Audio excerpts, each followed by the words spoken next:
ሰላም ውድ አድማጮቻችን፣ ይህ የስፖርት ነው። በአዳዲስ መረጃዎች ተመልሼ መጥቻለሁ። በዛሬ ፕሮግራማችን መደፈኞችን የሚመለከቱ የተለያዩ መረጃዎችን በአንድ ላይ የማቀርብላችሁ ይሆናል።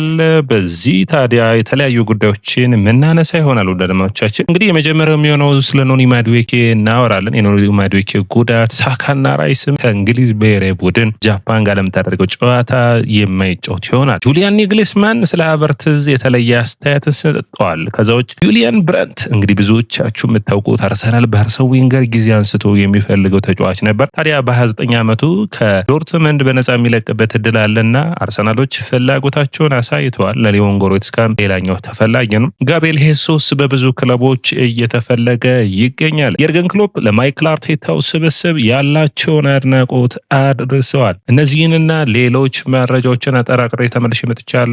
ውድ አድማጮቻችን፣ ይህ ያያ ስፖርት ነው። ያያ ስፖርትን ላይክ፣ ሼር፣ ኮሜንት፣ ሰብስክራይብ ስታደርጉ የዕለቱ አርሰናልን የሚመለከቱ አጠር ያሉ መረጃዎችን የምታገኙበት ትክክለኛው ቦታ ነው። ረዘም ያለ የሚያደክሙ የሚያሰለቹ ሳይሆን በዕለት ከዕለት አዲስ የሆኑ ስለ አርሰናል ያልተሰሙ መረጃዎችን የምናደርሳችሁ ይሆናል። ታማኝ እንዲሁም ደግሞ በመረጃዎቹ የተሻሉ መረጃዎችን ለማቅረብ ለእናንተ ጥረት እናደርጋለን። ታዲያ ከእናንተ የሚገኘው ክፍያ ላይክ እና ሼር ነው። አድማጮቻችን፣ ያንን ማትርሱ ያላችሁን አስተያየት አስቀምጡልኝ። ዲክላን ራይስ ከህዳር ወር 2024 በኋላ ለመጀመሪያ ጊዜ በምንም አይነት የእንግሊዝ ብሔራዊ ቡድን የሀገራት ጨዋታ ላይ ሳይሳተፍ ወደ አርሰናል ተመልሷል። ቡካዮ ሳካም በተመሳሳይ የኖኒ ማዱዌኬ ጉዳትም አሁንም ድረስ ምንም ይህ ነው የተባለ እስከ መቼ ጊዜ ከሜዳ እንደሚያርቀው አልታወቀም። ወደ አርሰናል ግን ተመልሷል። እንግዲህ መድፈኞቹ ከተለያዩ ቡድኖች የተለያዩ ተጫዋቾቻቸው ቡድኖችን ለቀው እየወጡ ያየን ነው።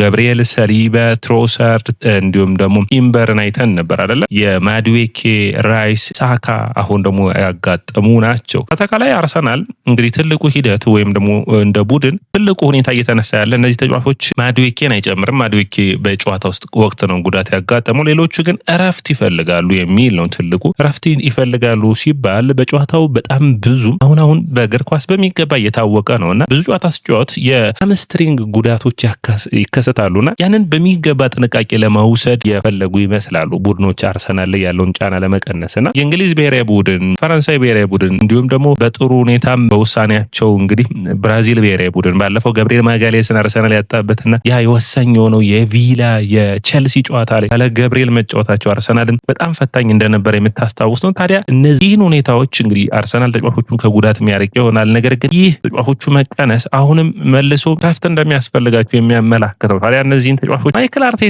በሳውዛምፕተኑ ጨዋታ ላይ የመጠቀም እድሉ ጠባብ ሊሆን ይችላል። ነገር ግን የስፖርቲንግ ሊዝበኑ ወሳኝ ስለሚሆን ወደ ሊዝበን ከተማ የሚያቀኑበት ብዙ ተጫዋቾችን መልሶ የማሰለፍ ግዴታ ውስጥ ይወድቃል ተብሎ ይታሰባል። ውድ አድማጮቻችን፣ አርሰናል አሁንም ቀሩት 7 ጨዋታዎች 4ቱን ማሸነፍ የሚችል ከሆነ የእንግሊዝ ፕሪሚየር ሊግን ማሸነፍ የሚችልበት እድል የሚያሰፋ ይሆናል። ቀሪ ጨዋታዎች ወሳኝ ነው የሚሆኑት። በርንማውዝ፣ ማንቸስተር ሲቲ፣ ፉልሃም፣ ዌስትሃም፣ በርንሌ፣ ክሪስታል ፓላስ እና ኒውካስትልን የሚገጥም ይሆናል። እነዚህ 7 የእንግሊዝ ፕሪሚየር ሊግ ጨዋታዎች፣ 2 የአውሮፓ ቻምፒዮንስ ሊግ ወደ ግማሽ ፍጻሜ ለማለፍ የሚደረጉ ጨዋታዎች፣ የሳውዛምፕተኑ ወሳኝ የሆነው ማለት የሚቻል ነው ወደ ግማሽ ፍጻሜ ለማለፍ ሌላኛው ውድድር ነው የሚሆነው። እነዚህ 10 ጨዋታዎች ከፊቱ ይገኛሉ በሁለት ወራቶች ውስጥ የሚደረጉ። ነገር ግን አርሰናል ፌካፑን ወደ ግማሽ ፍጻሜ የሚያቀና ከሆነ ወደ ዌምብሌይ ሄዶ ሌላ አንድ ጨዋታ ይጨምራል። 11ኛ ጨዋታ ይሆናል። በፍጻሜ ማለፍ የሚችል 12ኛ ጨዋታ ይሆንለታል። በጥሩ ሁኔታም በደካማም ሁኔታ መነሳት የሚችለው የአውሮፓ ቻምፒዮንስ ሊግ ወደ ቀጣይ ዙር አልፎ ባርሴሎናና አትሌቲኮ ማድሪድን መግጠም የሚችል ከሆነ ሌላ 2 ጨዋታ ማለት ነው። በአጠቃላይ እንግዲህ 14 ጨዋታ ይሆናል።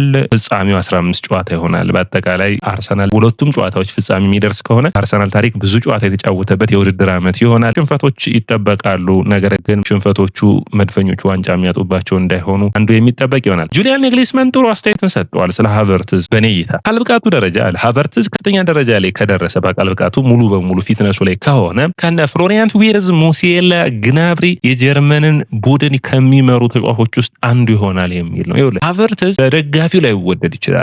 በተቃራኒ ቡድን ሜዳ ላይ በሚያሳየው ሁኔታ አስደሳች ትሪኮችን የሚያደርግ ይሆናል። ነገር ግን ፊትነሱ ላይ ካለ ማንም ሃቨርትዝን የሚፈልገው ተጫዋች ነው። በተለይ ፕረስ የሚያደርግበት መንገድ፣ የቆመ ኳሶችን የሚወስድበት፣ ለተቃራኒ ቡድኖች እድል የሚፈጥርበት መንገድ በጣም አስደናቂ ተጫዋች እንደሆነ የሚታይ ነው። አሁን በስዊዘርላንዱ ጨዋታ ላይ ምንም እንኳን እሱ ጎል ባያስቆጥርም ፍሎሪያን ዊርዝ እና ሌሎች ተጫዋቾች በሚገባ እድሎችን ሲፈጥር ይታያል። አርሰናል በቀጣዮቹ ጨዋታዎች የሃቨርትዝን ወሳኝ ሚናዎች ይፈልጋል። በተለይ በኤፍኤ ካፕ ወደ ግማሽ ፍጻሜ የሚያልፍ ከሆነ በቻምፒዮንስ ሊጉም ወደ ግማሽ ፍጻሜ የሚያልፍ ከሆነ የሃቨርትዝን ምርጥ ብቃት የሚፈልግ ይሆናል ተብሎ የሚጠበቅ ነው የሚሆነው። አድማጮቻችን ሌላኛው መረጃችን የሚሆነው ስለ ገብርኤል ሄሱስን በሚመለከት ነው። ገብርኤል ሄሱስ እንግዲህ በአርሰናል ቤት የመጨረሻ 1 ዓመት ኮንትራቱ ላይ እንደሚገኝ ይታወቃል። ታዲያ ይህ ተጫዋች እንግዲህ በአርሰናል ቤት ሁለተኛ ተከፋይ ነው።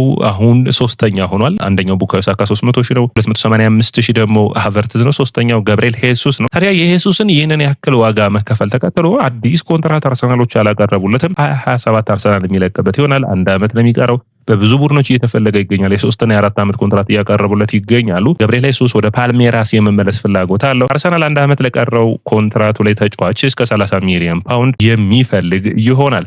ሌላኛው የርገን ክሎፕን የሚመለከት መረጃ ነው። ውድ አድማጮቻችን የርገን ክሎፕ እንግዲህ ስለ አርቴታ ቡድን ያላቸውን አድናቆት ተናግረዋል። አርቴታን በምገጥምበት ጊዜ በሊቨርፑል አሰልጣኝነቴ በሚገባ ከምዘጋጅባቸው ጨዋታዎች ውስጥ አንዱ ነበር። በጣም የታክቲክ አረዳዱና እረፍትን የማይሰጥ በብዙ ነገር ተዘጋጅቶ ስለሚመጣ ያ ፈታኝ ነበር ለኔ የሚል ለማይክል አርቴታ ያላቸውን አድናቆት የርገን ክሎፕ በሚገባ ማብራራት ችለዋል። ሌላኛው መረጃችን የሚሆነው ኤድዊን እና ሆልገር ኩንቲየሮ ሁለቱ ኢኳዶራዊ ተጫዋቾች አርሰናሎች ያስፈረሟቸው በቀጣይ ዓመት ክረምት ወደ አርሰናል የሚመጡት ሁለቱ ታዳጊ ተጫዋቾች እድሉን አግኝተው ከኢኳዶር ዋና ብሔራዊ ቡድን ጋር ስልጠናዎችን ሰርተዋል።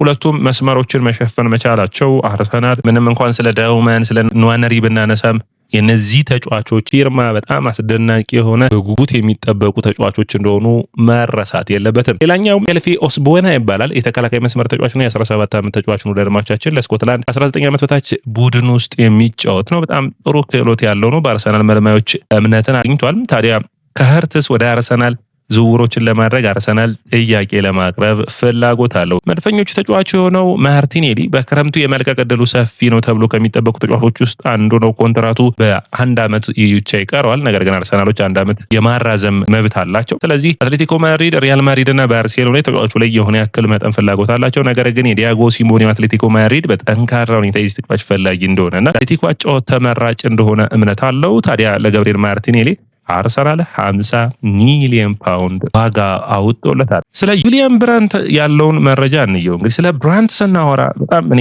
ጁሊያን ብራንት በጣም ከማደንቃቸው በእግር ኳስ አጨዋወት ውስጥ ጉዳት ባያጋጥመው ኖሮ በተለይ እድሎችን መፍጠር በጣም የሚገርም ተጫዋች ነው ማለት የሚቻል ነው። በተለይ ደግሞ መከላከሉን ማጥቃቱን ወጥነት ባለው ጉዳት ብቻ ካላጋጠመው በጣም ወሳኝ ተጫዋች ነው። 29 ዓመቱ ላይ ይገኛል። 1.85 ነው የሚረዝመው።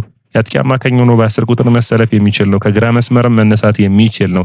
ታዲያ ይህ ተጫዋች አሁን በውድድር ዓመቱ ለምሳሌ በዘንድሮ የውድድር ዓመት እንኳን ብናየው በ22 የቡንደስሊጋ ጨዋታዎች 6 ጎሎችና 3 አሲስቶችን ማድረግ ችሏል። በአውሮፓ ቻምፒዮንስ ሊግ 9 ጨዋታዎችን አድርጎ 3 ጎሎችን ማስቆጠር ችሏል። በዲኤፍቢ ፖካል በ3 ጨዋታዎች 1 ጎል አሉት። በአጠቃላይ በ34 ጨዋታዎች 10 ጎል እና 3 አሲስቶችን ማድረግ የቻለ ነው።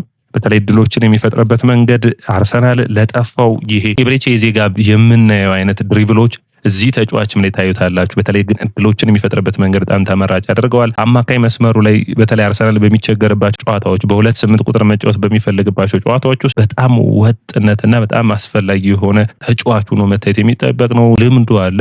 እንግዲህ እንደ ደካማ በአርሰናል ቤት ውስጥ መነሳት የሚችልበት ቢመጣ እንኳን ይህንን ተጫዋች አርሰናሎች በነፃ በደሞዙን አሻሽለው ነው ማስፈረም የሚችሉት። አንደኛው የመከላከሉን በማገዝ ረገድ፣ ሁለተኛ ወጥነት በውድድር ዓመት ውስጥ የሆነ ያክል ወቅት ነው። የአካል ብቃቱ ዲሲሽን ውሳኔዎቹ መነሳት የሚጠበቁ ናቸው። ነገር ግን አንዳንዴ እንደዚህ አይነት የነፃ ዝውውሮች አሉ አይደለ? በጣም ያስገረሙን ዝውውሮች ለምሳሌ አካንጅን ያስፈረመበት መንገድ ማንቸስተር ሲቲ የሚረሳ አይደለም። ስለዚህ አርሰናል ዋን ብራንትን ሪስክ መውሰድ ያለበት ይመስለኛል። ከዋን ብራንትና ከሊዮን ጎሬስካ አንጻር ማለት ነው። ሊዮን ጎሬስካ እንግዲህ ከሳጥን ሳጥን በጣም ጥሩ የሆነ ሯጭ የአማካይ መስመር ነው። አርሰናሎች የዚህ ተጫዋችን ፍላጎት እንዳላቸው ታይቷል። እንግዲህ በዘንድሮ የውድድር ዓመት 24 ጨዋታዎችን አድርገው 2 ጎልና 1 አሲስት ማድረግ ችሏል። ጎሬትስካ የዛሬን አድርገው እንጂ በጣም ምርጥ ከሚባሉ የአማካይ መስመሮች በጣም ጥሩ ፐርፎርማንስ ካሳዩት የሃንስ ሊኩ በተለይ ደግሞ በኮቪድ ወቅት ምርጥ ፐርፎርማንስ የአውሮፓ ቻምፒዮንስ ሊግን ያነሳው ስብስብ አካል ነበር። በጣም ጥሩ የሆነ የአማካይ መስመሩ በተለይ ለዲክላን ራይስ ረፍትን መስጠት የሚችል